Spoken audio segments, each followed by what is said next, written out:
Boa noite a todos. Sejam muito bem-vindos ao grupo de estudos Bezerra de Menezes. Que a paz de Jesus esteja nos nossos corações. São 7h30 e vamos dar início à nossa reunião pública de hoje. Lembrando, por favor, para que verifiquem se os celulares estão desligados, estão no módulo avião, para que não haja nenhum tipo de interferência durante a palestra. Vou fazer mais um lembrete também, que aqui na frente da casa nós temos uma vaga destinada para o palestrante, e alguém, por acaso, colocou o carro nessa vaga, tá? Só para ficarem atentos a isso, em relação a isso. Tá? Hoje teremos Paulo Alberto, nosso amigo Paulo Alberto, falará sobre Deus é amor. E o preparo de hoje é do Evangelho segundo o Espiritismo, falando sobre a lei de amor. O amor resume a doutrina de Jesus inteira, visto que esse é o sentimento por excelência, e os sentimentos são os instintos elevados à altura do progresso feito. Em sua origem, o homem só tem instintos. Quando mais avançado e corrompido, só tem sensações. Quando instruído e depurado, tem sentimentos. E o ponto delicado do sentimento é o amor. Não o amor no sentido vulgar do termo, mas esse sol interior que condensa e reúne em seu ardente foco todas as inspirações e todas as revelações sobre-humanas. A lei de amor substitui a personalidade pela fusão dos seres, extingue as misérias sociais. De todo aquele que, ultrapassando a sua humanidade, ama com amplo amor os seus irmãos em sofrimento. De todo aquele que ama, pois não conhece a miséria da alma, nem a do corpo. Tem ligeiros os pés e vive como que transportado fora de si mesmo. Quando Jesus pronunciou a divina palavra, amor, os povos sobressaltaram-se e os mártires, ébrios de esperança, desceram ao circo. O Espiritismo, a seu turno, vem pronunciar uma segunda palavra do alfabeto divino. Estai atentos, pois que essa palavra ergue a lápide dos túmulos vazios, e a reencarnação, triunfando da morte, revela às criaturas deslumbradas o seu patrimônio intelectual. Já não é o suplício que ela conduz o homem, conduz a conquista do seu ser, elevado e transfigurado. O sangue resgatou o espírito, e o espírito tem hoje de resgatar da matéria o homem. Disse-eu que em seus começos o homem só instintos possuía. Mais próximo, portanto, ainda se acha no ponto de partida do que de meta, aquele em que predominam os instintos. A fim de avançar para a meta, tem a criatura que vencer os instintos em proveito dos sentimentos, isto é, que aperfeiçoar estes últimos, sufocando os germes latentes da matéria. Os instintos são a germinação e os embriões do sentimento. Trazem consigo o progresso, como a grande serra que inicia o carvalho. E amar o próximo como a si mesmo, os sentimentos adiantados são os que, emergindo pouco a pouco de suas crisálidas, se conservam escravizados aos instintos. O espírito precisa ser cultivado como um campo. Toda a riqueza futura depende do labor atual, que vos granjeará muito mais do que bens terrenos, a elevação gloriosa. É então que, compreendendo a lei de amor que liga todos os seres, buscareis nela os gozos suavíssimos da alma, prelúdios das alegrias celestes. Lázaro, Paris, 1862.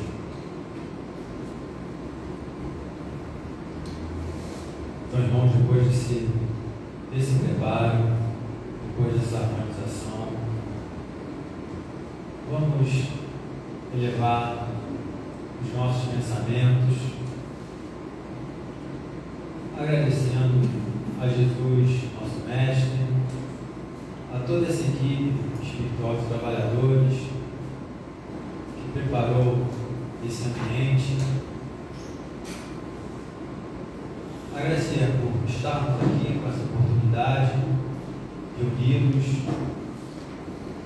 para ouvir esse estudo, esse tempo, para podermos refletirmos. Vamos sentir esse amor, vamos nos sentir envolvidos com todas essas energias positivas, deixando de lado momentaneamente os nossos problemas. Vamos nos concentrar somente aqui, nesse ambiente, com essas palavras, com essas vibrações, possamos aproveitar o máximo, que a espiritualidade possa amparar, intuir o Paulo, que colocará esse estudo para todos nós. Que Deus nos abençoe hoje e sempre, que assim seja, graças a Deus.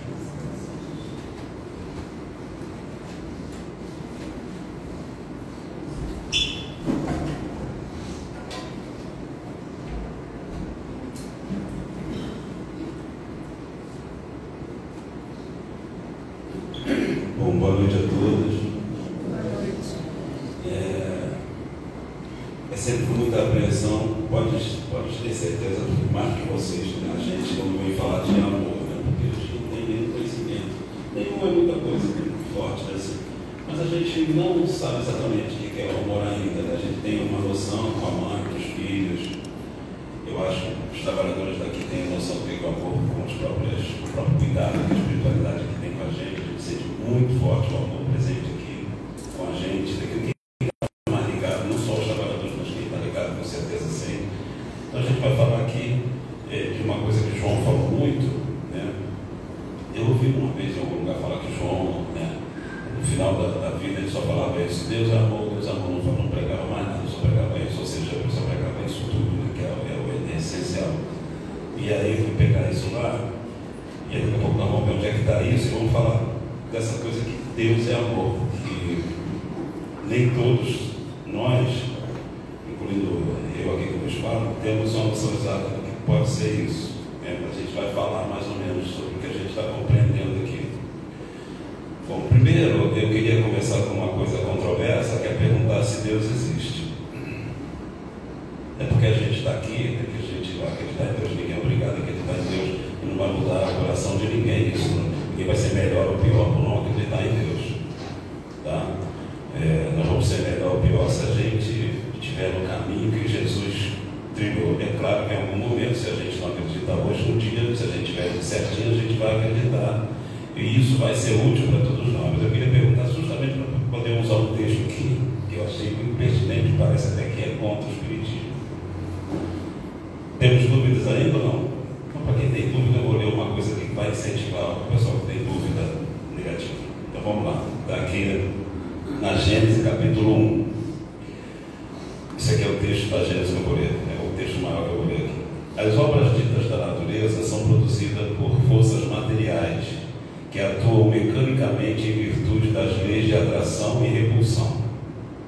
As moléculas dos corpos inertes se agregam e desagregam sob o império dessas leis. As plantas nascem, brotam, crescem e se multiplicam sempre da mesma maneira, cada uma na sua espécie por efeito daquelas mesmas leis. Cada indivíduo se assemelha ao de quem ele veio.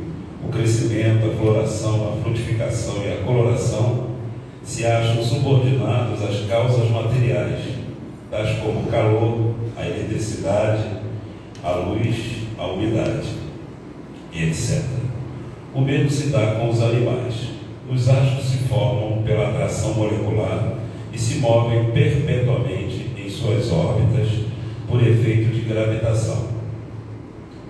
Essa regularidade mecânica no emprego das forças naturais não acusa a ação de qualquer inteligência livre. O homem movimenta o braço quando quer e como quer, Aquele, porém, que movimentasse no mesmo sentido, desde o nascimento até a morte, seria um autômato. Ora, as forças orgânicas da natureza são puramente automáticas. Isso é um livro espírita, a Gênesis. E quem parasse nesse momento ia pensar que a gente tem uma visão materialista e de que Deus não existe, porque ele está falando uma coisa bem lógica, ninguém discorda disso, né? A gente não discorda disso aqui. E aí o texto continua: tudo isso é verdade, mas essas forças são efeitos. Aí complicou. Que não são efeitos que hão de ter uma causa, e ninguém pretende que elas constituam a divindade. Elas são forças materiais e mecânicas, não são por si mesmas inteligentes. As forças não são inteligentes, o que também é verdade, mas são postas em ação, distribuídas, apropriadas às necessidades de cada coisa, por uma inteligência que não é a dos homens. O uso das forças, que é uma coisa de criação de Deus, né? Ali é que está a inteligência. Então, eu fiz questão de começar por isso, para a gente saber que Deus é isso aqui, a partir disso aqui, da manipulação das forças, do direcionamento das forças. E a gente hoje, espero que a gente consiga agregar um pouco mais na questão do amor, o que isso significa, né? Que a gente conseguir colocar aqui. E para terminar esse texto, fala assim: a aplicação útil dessas forças é um efeito inteligente que denota uma causa inteligente. Como não somos nós que usamos essas forças, a gente já nasceu, e o mundo já nasceu com essas forças funcionando, desde que não tinha nenhum espírito aqui, encarnado pelo menos, né? É Deus, a gente chama isso de Deus. Deus é que está movimentando essas coisas todas, né? Então esse Deus é isso tudo, e ao mesmo tempo não é nada daquilo que a gente pensava na Igreja Católica, ou outra igreja similar em que a gente materializou Deus de alguma maneira. Então, mesmo as coisas materiais que estão funcionando, nós, desde nós até uma poeira, né, até um átomo, são forças e foram criadas por Deus, e é a lei de amor ou Deus que faz isso operar inteligentemente. Só para ampliar um pouquinho, o que é inteligência para a gente é isso. Inteligência é o uso adequado de tudo isso aqui, pelo menos essa é a inteligência suprema, né? Que não é a nossa. Eu vou continuar aqui no Livro dos Espíritos. Eu não posso passar para falar com Deus aqui sem antes a gente lembrar um pouquinho do iníciozinho do Livro dos Espíritos. Principalmente muita gente que não leu ainda aqui. Primeira pergunta do Livro dos Espíritos: o que é Deus? Resposta dos Espíritos. Queria só falar o seguinte: essas respostas dos Espíritos, todos os livros espíritas, em especial o livro espírita, o livro dos Espíritos, não é a resposta de um espírito, tá, gente? Isso é uma compilação de várias respostas que coincidiram, concordaram e fizeram uma resposta. Fizeram o Kardec, né, que fizeram. Ele compilou isso e colocou a resposta mais, assim, central dentre todos que falaram. Por isso que a doutrina espírita, ela conta com a universalidade dos espíritos. Assim, qualquer coisa que está no livro, que a gente vai começar a acreditar, né, tem que ter a universalidade dos espíritos. Não os espíritos encarnados, mas também os espíritos que estão falando por outros lugares, que estão escrevendo outros livros, porque a doutrina espírita não está acabada. Ela começou muito bem, mas não está acabada. Longe, e não vai acabar nunca, porque o progresso é contínuo, tá?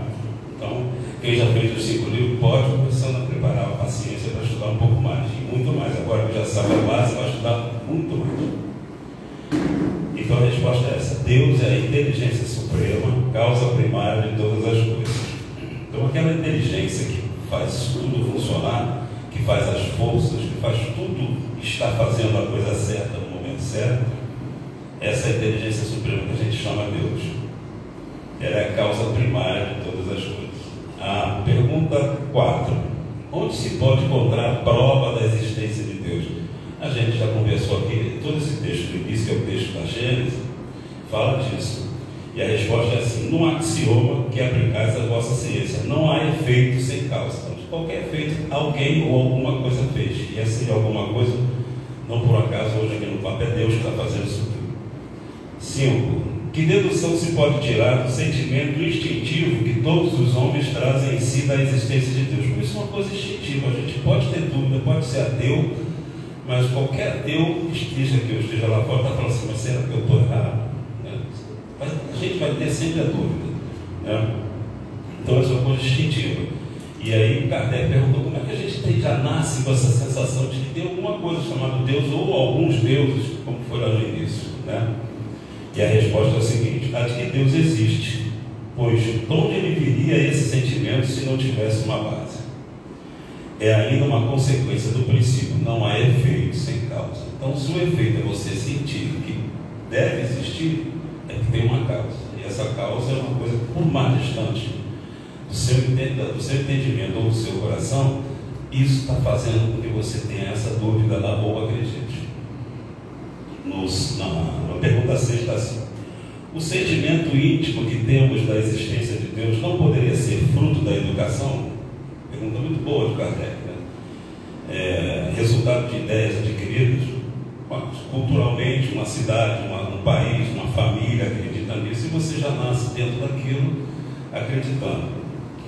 E a resposta é a seguinte: se assim fosse, por que existiria nos povos selvagens esse sentimento? Ou seja, supostamente quem não tem educação ou os costumes que a gente tem.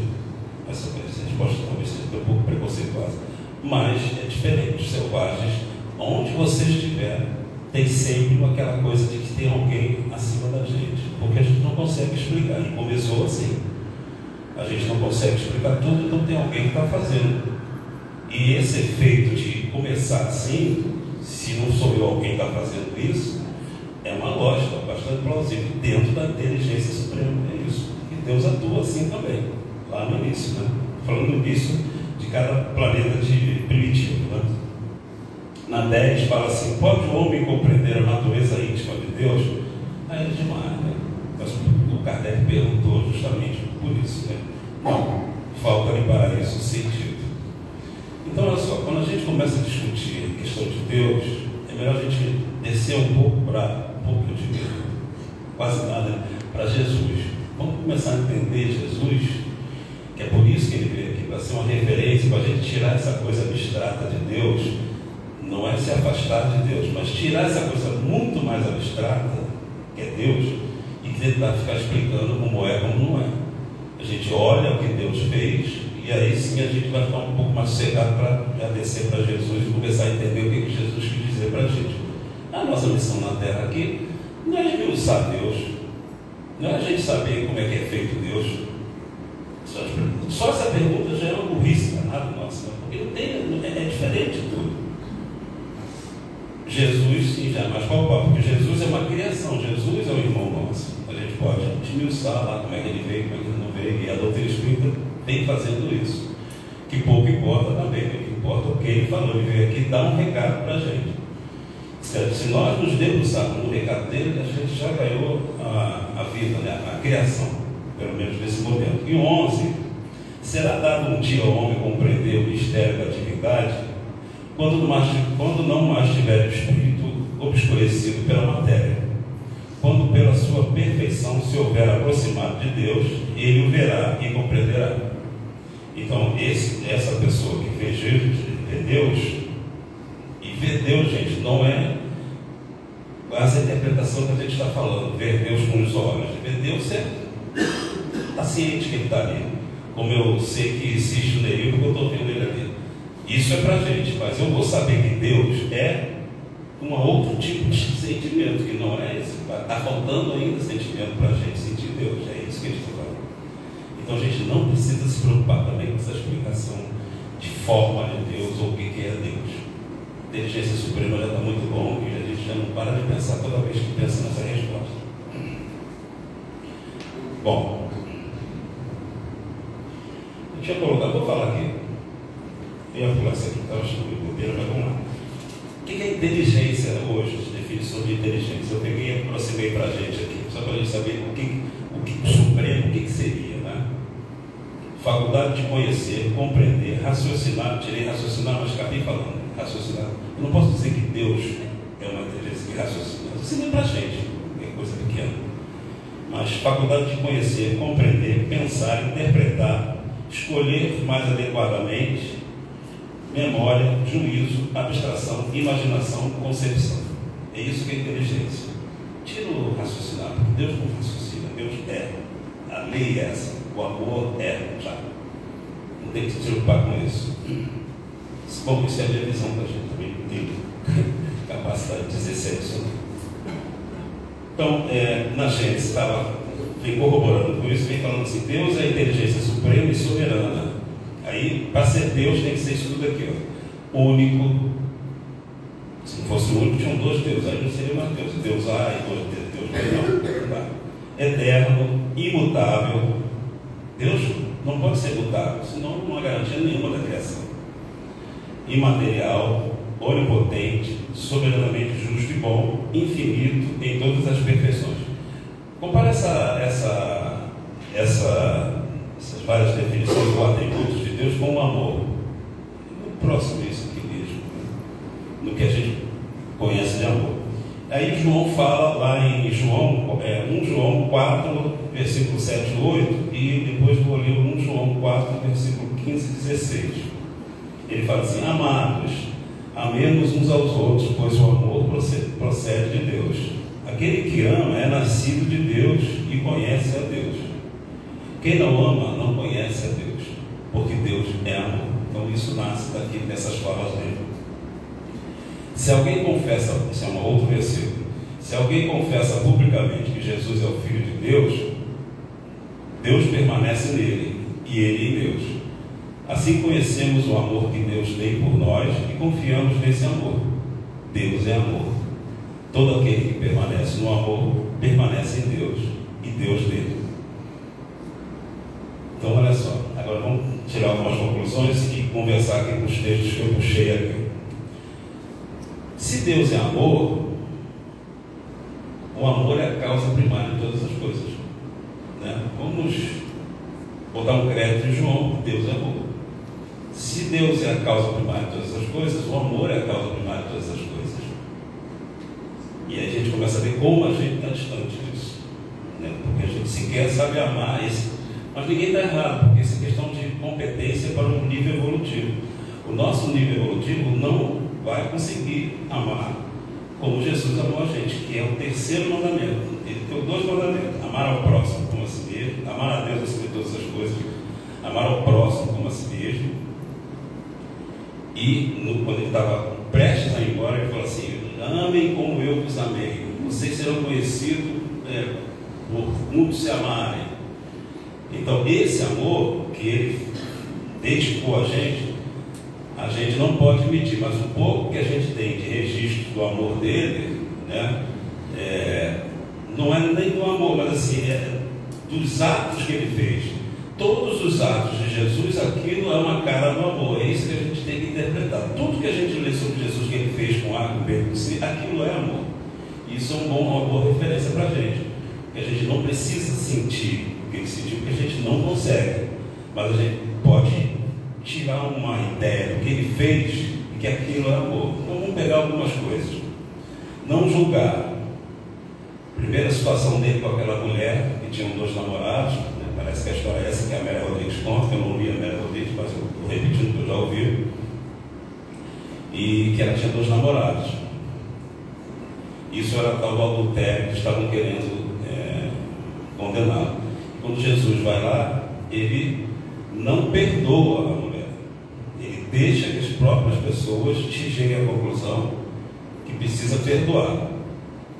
Por que precisa perdoar? Porque também eles teriam que ser apedrejados. Todos eles eram adúlteros. Todos eles, principalmente os homens, né? Então ele deixa a conclusão para nós.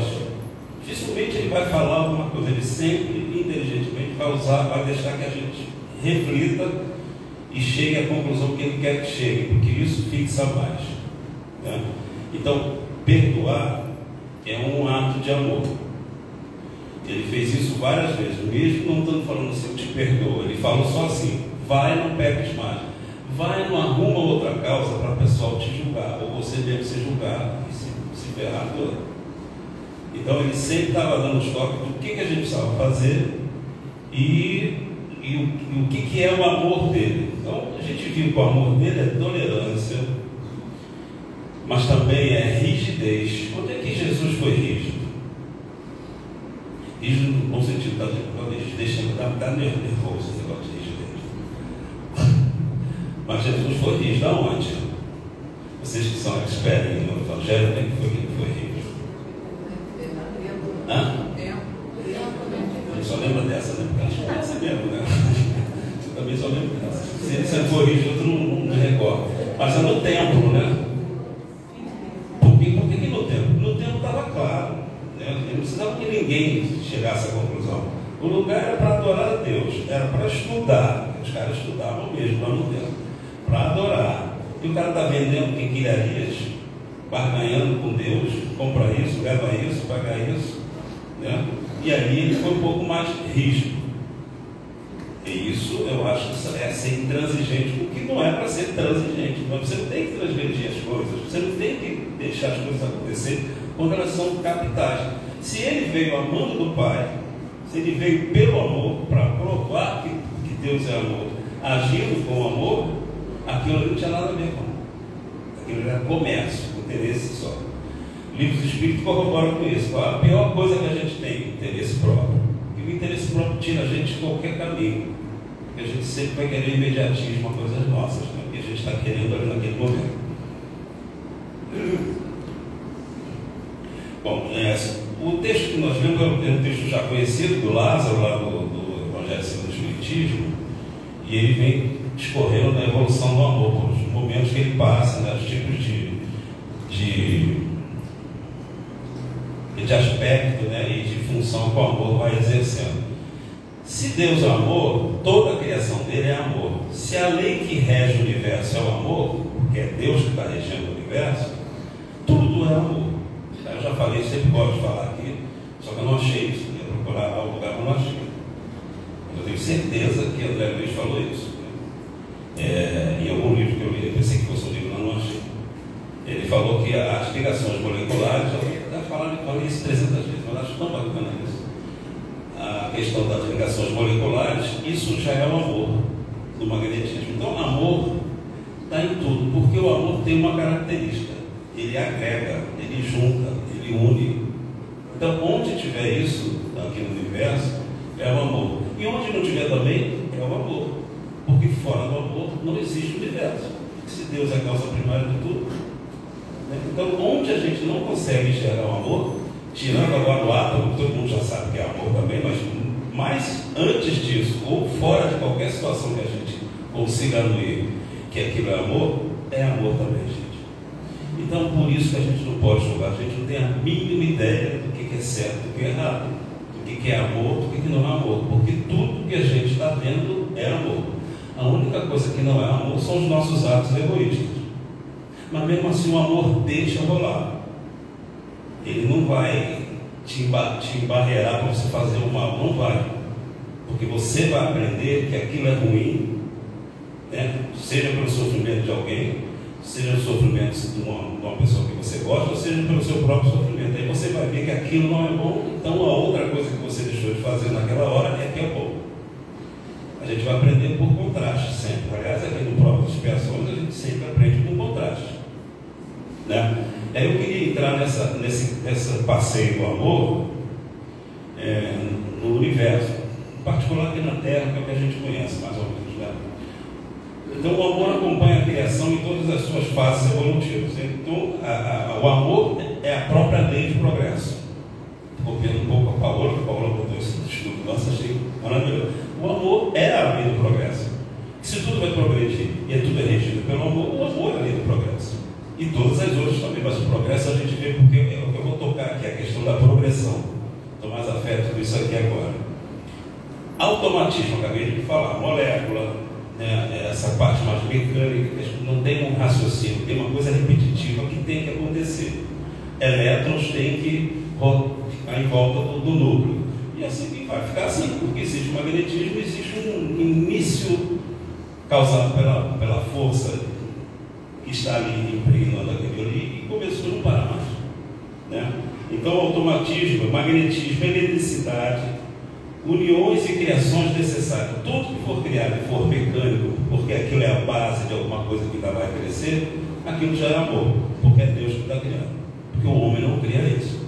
Ah, mas o homem hoje já faz algumas coisas, já faz, né? Já arrebenta o átomo para ver outras partículas, mas ele arrebenta para ver, ele não está criando a partícula subatômica. Ele está vendo o que foi criado por Deus, ele consegue ver o que ele está criando, coisa que ele achava que não existia. Vocês estão entendendo o que eu estou falando? Antigamente a gente achava que o átomo era o final de tudo.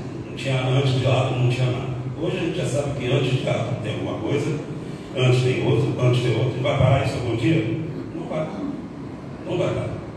Né? Então, isso já existe e os cientistas fazem umas coisas monstruosas para, por um dispêndio de energia incrível, conseguir separar alguma coisa ou aparecer alguma coisa que a gente achava que não tivesse. Né? Mas tudo isso é antes do átomo. Então a gente está falando que é subatômico. Então são coisas que a gente só vê mesmo porque um aparelho registra um caminhozinho e depois ela some. É cilésimos de segundo que ela aparece, mas ela existe. Então não foi fabricado ali, gente. Então assim, o homem não fabricou isso, né? No acelerador de partícula, que é o nome disso. Ele só está vendo de uma maneira aquilo. Mas olha só, no mundo espiritual essa galera vê isso tudo. Tem muita gente que já está vê isso acontecer, porque é outro nível de sensibilidade, outro nível de percepção. Aqui com essa matéria muito grossa a gente não consegue ver, porque se a gente conseguisse ver tudo a gente nem vivia, porque não ia dar para a gente dar conta dessa informação toda. Então as coisas foram atenuadas e você só dá conta da informação que você precisa do mundo material, né? Bom, depois disso a gente tem o instinto, também amor, né? O instinto é uma inteligência sem raciocínio. Para quem nunca leu isso, está no livro dos Espíritos. O instinto é uma inteligência que não erra. André Luiz fala um pouco sobre isso na Evolução em 2 Mundos. É mais ou menos assim, pô. Não dá para você colocar as pessoas para raciocinar, não raciocinam ainda. Vão botar um raciocínio pronto. Eles não vão saber que é raciocínio pronto, que é conclusão, e aquilo vai operar quando for necessário. Então o instinto é mais ou menos isso, tanto da minha parte conhecimento para explicar isso, tá, gente? Mas é uma coisa que já deu certo, dá certo.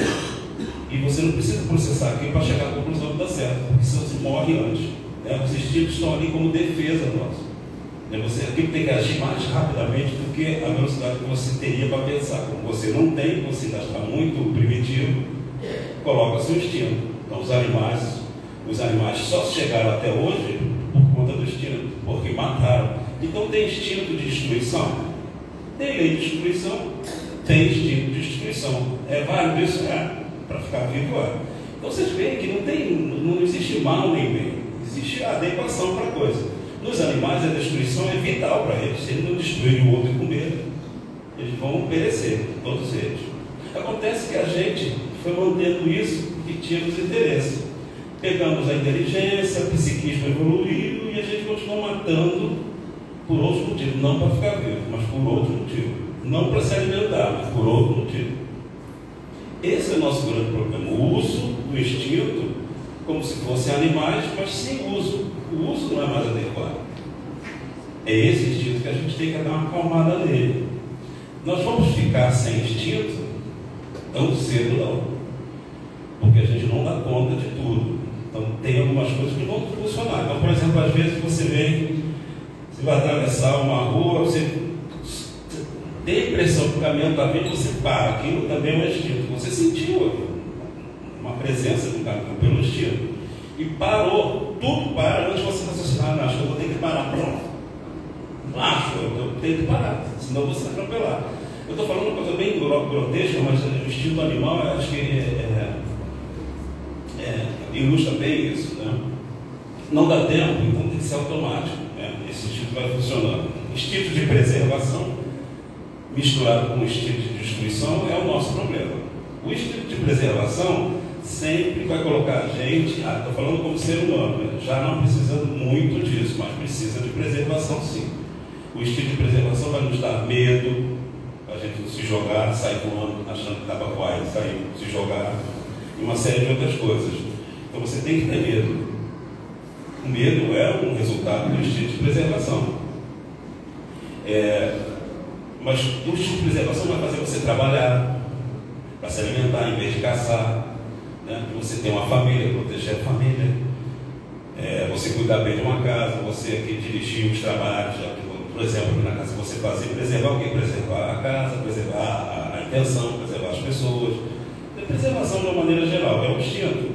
A gente raciocina dentro desse instinto, mas assim, o primitivo, a base disso é o instinto de preservação. Né? E o instinto de destruição é aquela outra parte que, às vezes, você também, por exemplo, para você construir coisas novas, você tem que destruir outras coisas. Então, isso é uma lei de destruição, mas isso está dentro, como é uma lei divina, isso está dentro do instinto. Lei divina, que é parte do amor e que está dentro de você como instinto. Né? Depois disso, o texto fala sobre a sensação, que a gente começou a se corromper com as sensações.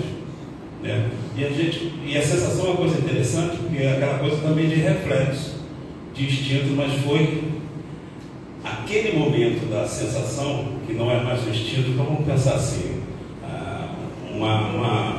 uma célula que está ali, você vai tocar nela por alguma coisa, vai dar um choque, ela vai fazer algumas contrações.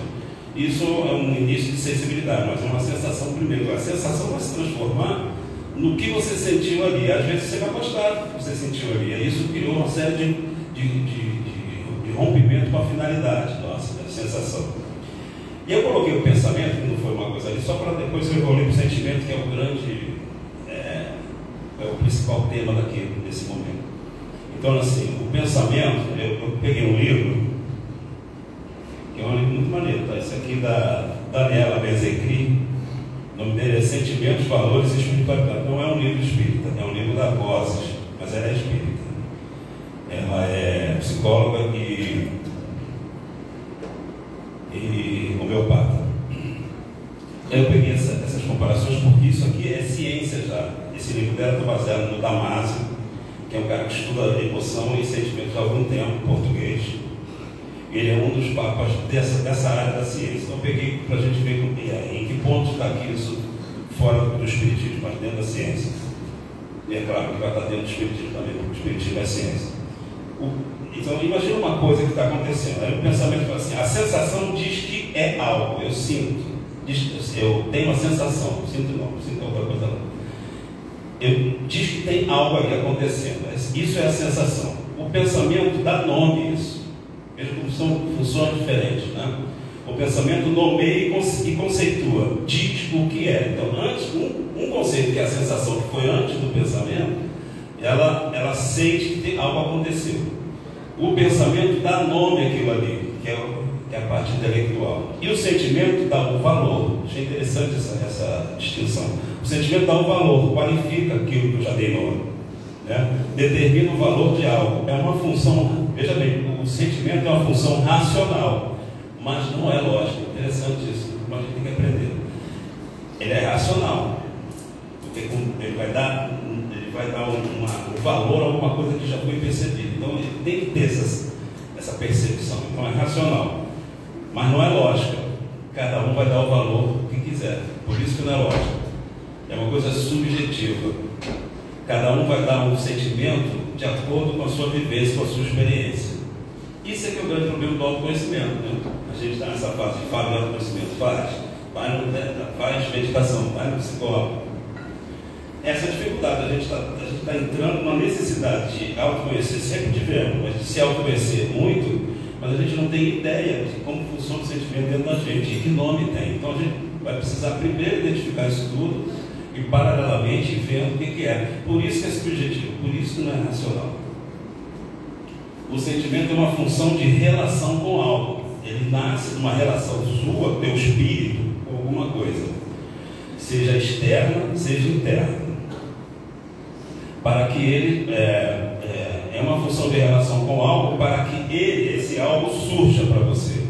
Então, às vezes, você vai ter um sentimento que você nem vai perceber. Isso aqui já vai estar muito submerso, mas alguma coisa causou isso. E aquele sentimento tem que aparecer para você ligar depois a uma outra coisa, aquela coisa que você talvez nem tenha percebido que te prejudicou. É complicado mesmo, eu não vou saber chamar disso aqui não, tá, gente? É assim, é uma coisa subterrânea dentro da gente, em que acontece e tem uma certa autonomia, quase toda, e aquilo vai influenciando a nossa maneira de ser. Agora, ele precisa aparecer. Para aparecer, a gente tem que dar forma, é a gente que dá forma, que dá nome, para toda vez que ele aparecer, a gente já saber quem está ali e ficar mais esperto. É assim que a gente vai se conhecer por dentro. Não me pergunte como, cada um vai saber como, tá? Nem os psicólogos vão falar isso.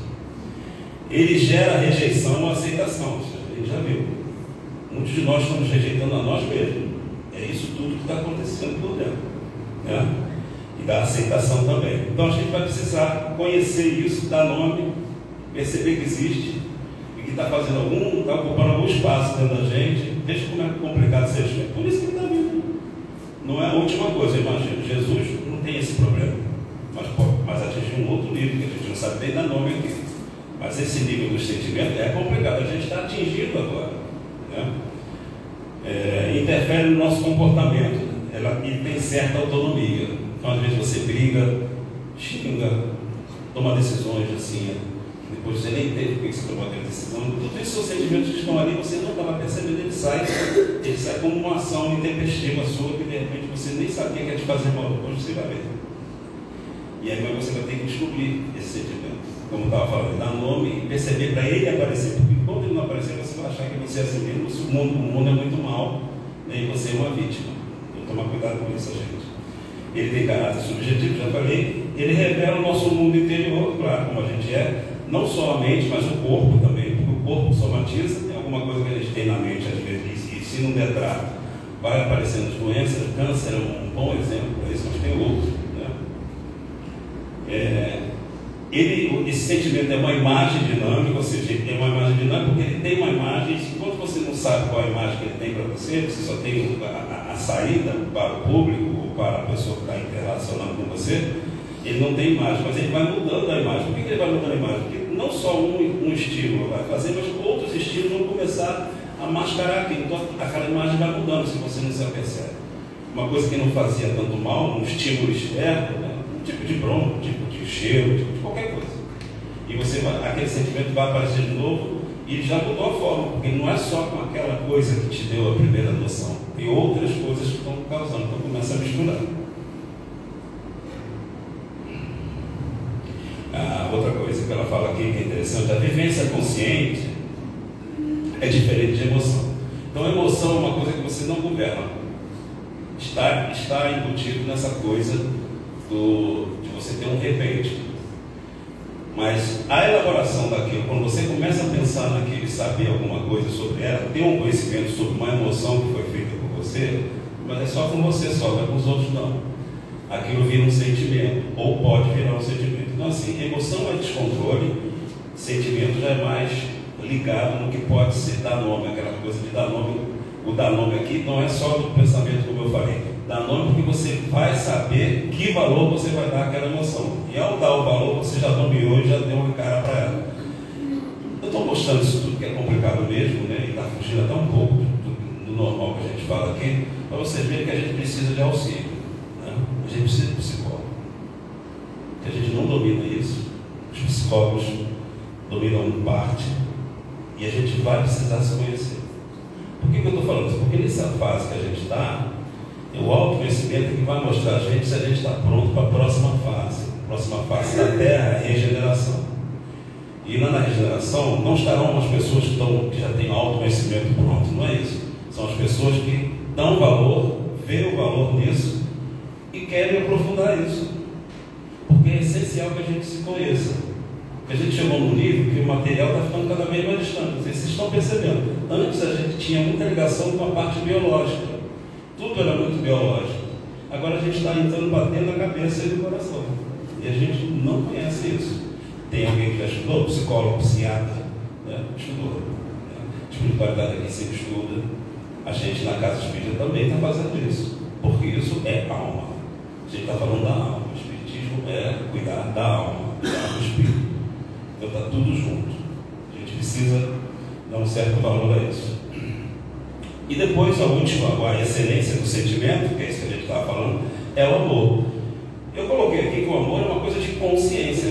O amor é um estágio de consciência que você atinge que nada mais te foge dentro do que você precisa saber de você, dos outros. Isso, Jesus está assim, né? Já desde aquela época. Está consciente do que acontece. Né? Nada surpreende. Não tem nada, não tem um trauma, não tem nada. Tudo aquilo você já entendeu, já viu que é natural e está administrando e pronto, está vivendo aquilo e está evoluindo. Né? Esse é o nosso caminho na regeneração. A gente vai cada vez mais equacionar os nossos problemas internos e com o outro que gera o nosso interno e vai crescendo para esse reino de Deus realmente aparecer. O que é o reino de Deus? O reino de Deus é esse lugar interno nosso, que a gente não conhece nada. Então Jesus veio aqui para implantar o reino de Deus. O reino de Deus é essa coisa fora do material que é subjetiva. Por isso que ele deu pinceladas gerais, genéricas para todos nós. Mas o reino de Deus, quem vai conhecer sou eu mesmo, com base na cara que ele tem geral para todo mundo. E essa cara geral quem deu foi Jesus. Tem que ser bondoso. O que é a caridade nossa que a gente fala que fora dela não é salvação? Não, a salvação é essa salvação. A salvação é você ser pleno, né? Que em psicologia junguiana você atingir a individualidade sua. Você é uma pessoa que você é você e você conhece você. A gente não está assim. A gente está com um monte de personalidades juntas, um monte de encarnação, as coisas se misturam, a gente não toma conhecimento disso e a gente vai seguir como se fosse uma coisa só. A gente não é essa coisa só, a gente é uma mistura. A gente precisa ir alinhando isso para isso trabalhar com o objetivo único, que é o objetivo do amor, para crescer. Enquanto tiver gente dentro de você, puxando para baixo, você quer outras querendo ir para cima, porque é assim que a gente se sente. A gente às vezes entra num lugar para estudar, ou sai porque por isso, eu quero fazer aquilo, não quero mais fazer isso, estou aqui. Né?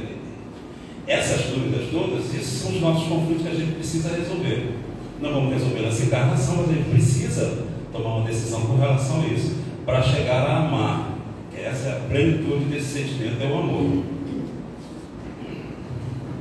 Então eu coloquei aqui, ver se dá para a gente entender, para eu entender também aqui.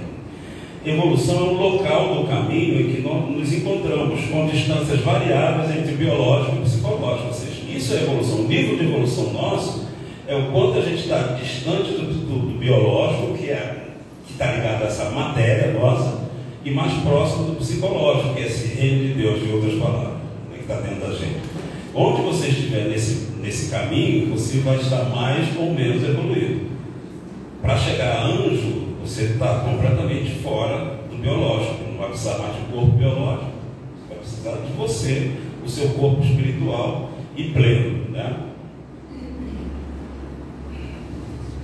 Nesse momento, o espírito puro, você é espírito puro, ele não tem mais influência do biológico, porque o corpo não tem essa configuração. O pessoal do perispírito bem leve, muito mais leve do que está agora, né? Se é que vai ter esse perispírito, como a gente está falando aqui, mas é o que a gente sabe hoje, chamar com esse nome que a gente tem que aguardar. Esse é o reino de Deus. O amor tem como característica notável a união, o sentido de agregar, né? Por isso, quando a gente fala que tem coisas separando pessoas, ou separando ideias, ou fazendo alguma cisão em algum lugar, aquilo é falta de amor, seja dentro da gente ou no externo, fora da gente, né? Tem algumas coisas que eu peguei aqui. O amor necessita de objetivos novos. Vamos pensar o amor, esse Deus atuando. Jesus falou uma vez assim: ó, meu Pai trabalha até hoje. Se Deus é amor, o amor trabalha até hoje e vai trabalhar sempre. Essa lei do amor, essa energia do amor, estou colocando várias visões aqui, porque é o que a gente tem estudado por aí. A energia do amor, a energia espiritual, né, que é Deus atuando na gente, que é o amor atuando na gente, ela precisa se realizar sempre. Não dá para ficar parada. Ela tem que chegar a um outro momento, a um outro lugar que não chegou ainda. Ela tem que preparar sempre uma base sólida para chegar ao tempo, né? O Eclesiastes, cada coisa em seu tempo. Tempo para isso, tempo para aquilo. Para ela progredir para cima, ela tem que fazer uma base horizontal boa. Então assim, eu estou progredindo. Eu estou aqui nesse nível, já está dando para subir. É igual um alicerce, você fazer primeiro, segundo, terceiro andar numa casa, é a mesma coisa. Né? E engraçado que uma vez, eu lembrando que Miguel Couto fez essa analogia há muito tempo aqui. O Miguel Couto sempre falou assim: vocês estão construindo a base, agora vocês estão botando a parede, agora vocês estão botando o telhado. É mais ou menos isso. É uma construção que tem que ser sólida para as coisas se sustentarem.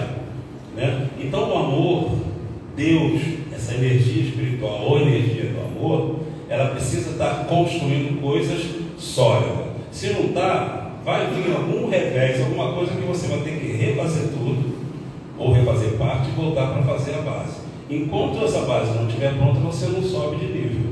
Mas também não é subir de nível rapidinho. A subida é gradual, né? Você vai fazendo a base, vai subindo, vai subindo a base, vai subindo.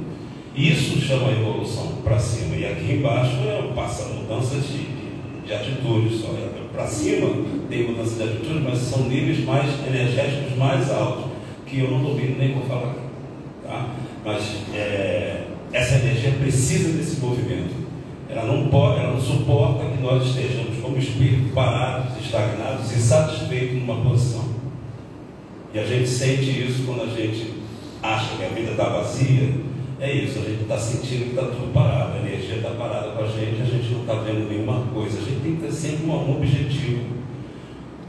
Pode ser horizontal, uma coisa nova que você vai fazer, como pode ser uma coisa que você nunca entendeu, está querendo entender mais para frente, para cima.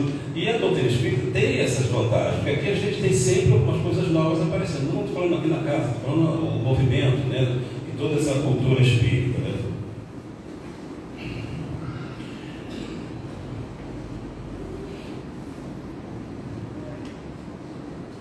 Bom, eu separei aqui um trecho do Salmo 23 que eu achei interessante para a gente encerrar aqui e dar uma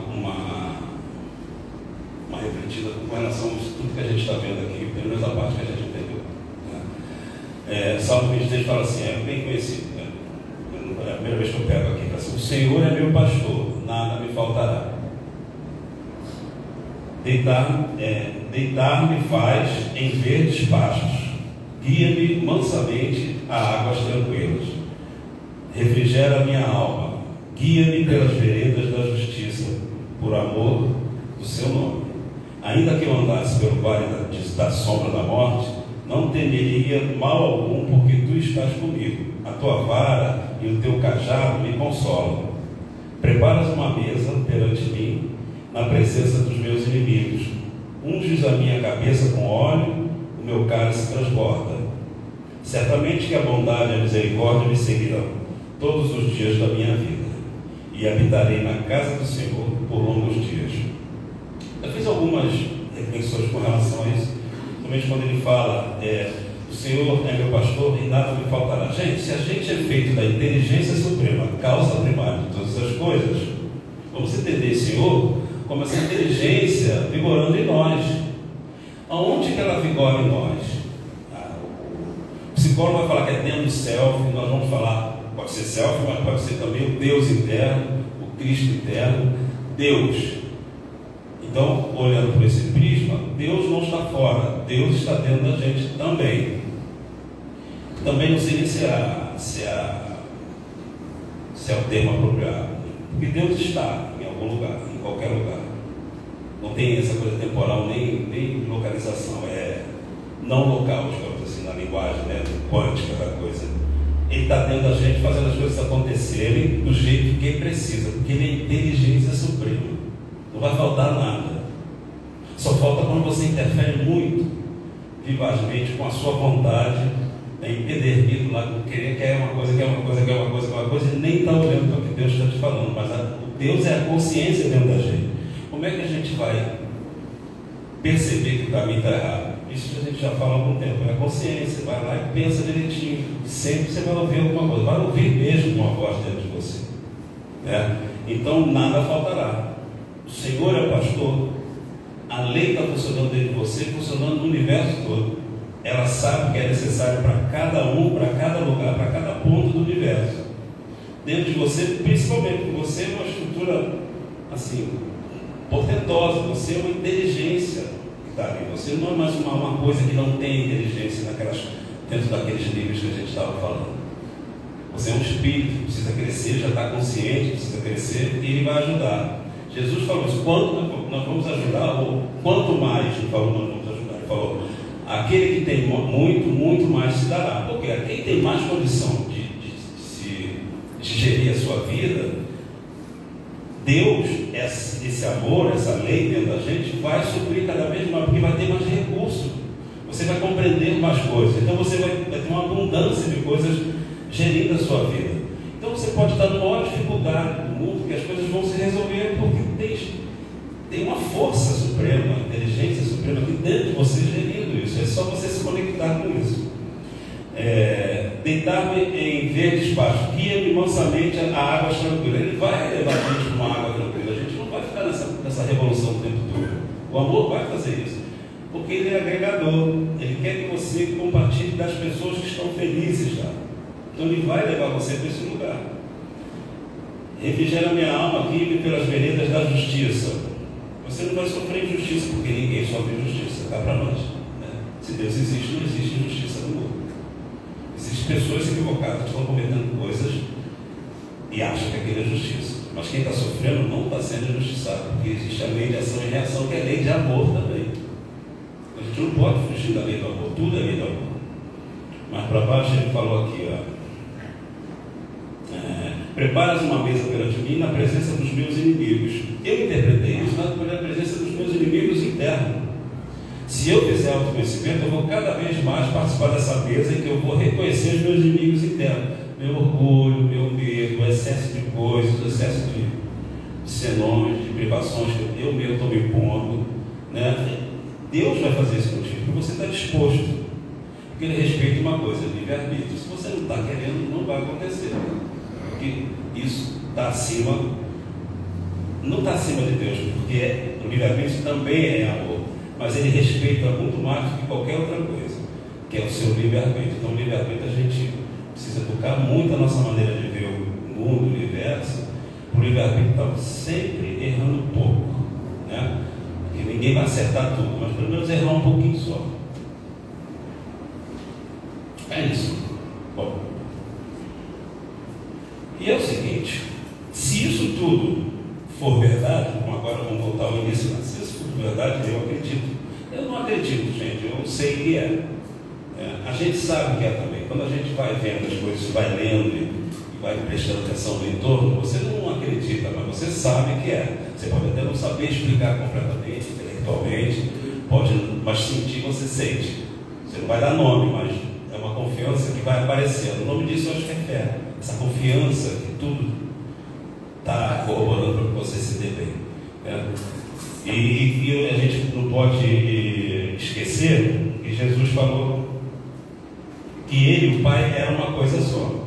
Então veja bem, se essas leis estão atuando dentro da gente, esse Deus está atuando dentro da gente, eu estou botando um sinônimo, né? Quando eu falo disso, estou falando disso, dessa coisa chamada Deus, dessa coisa chamada amor, dessa coisa que rege a gente, né?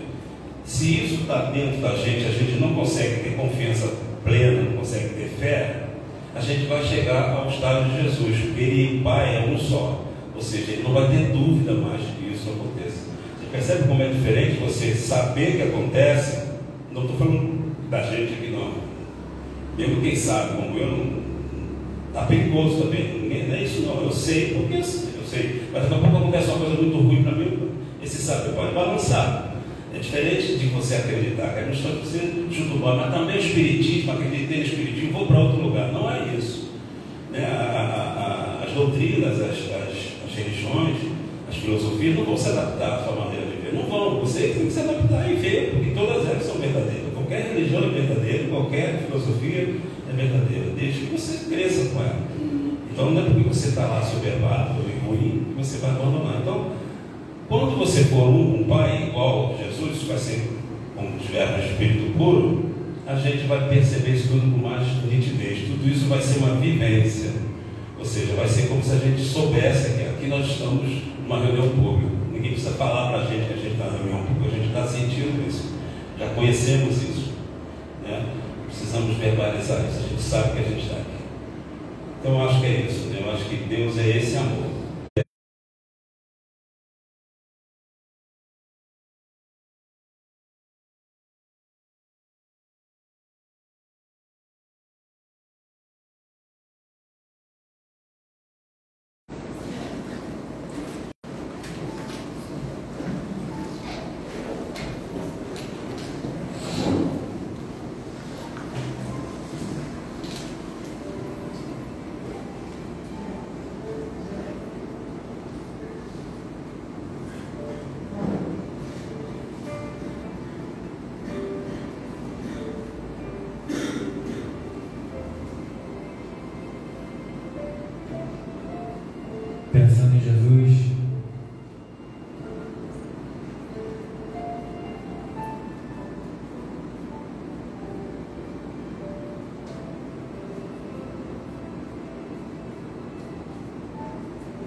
Graças a Deus.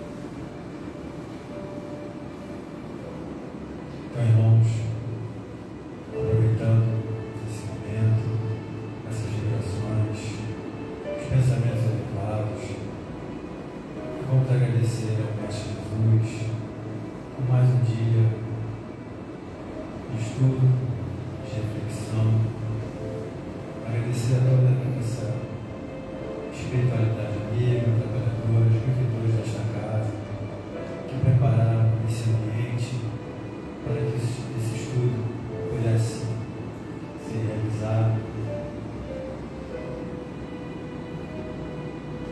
Aos nomes que foram colocados nas caixinhas de prece, que essas pessoas possam receber essas orações, essas energias, através de nossas orações, nossos pensamentos, do nosso amor, que possamos voltar para os nossos lares melhores do que estimamos, levando todas essas energias positivas para o nosso ambiente, para aqueles irmãos que puderam estar aqui conosco. E vamos seguir a nossa caminhada diária, o nosso dia a dia, sempre acreditando numa manhã melhor, com esperança, com alegria, com muita fé. Os nossos corações sempre abertos, receptivos, nossas mentes, nossos pensamentos. E que possamos refletir bem o que foi falado aqui hoje. Deus é amor. Que Ele nos ilumine hoje e sempre. Que assim seja, graças a Deus.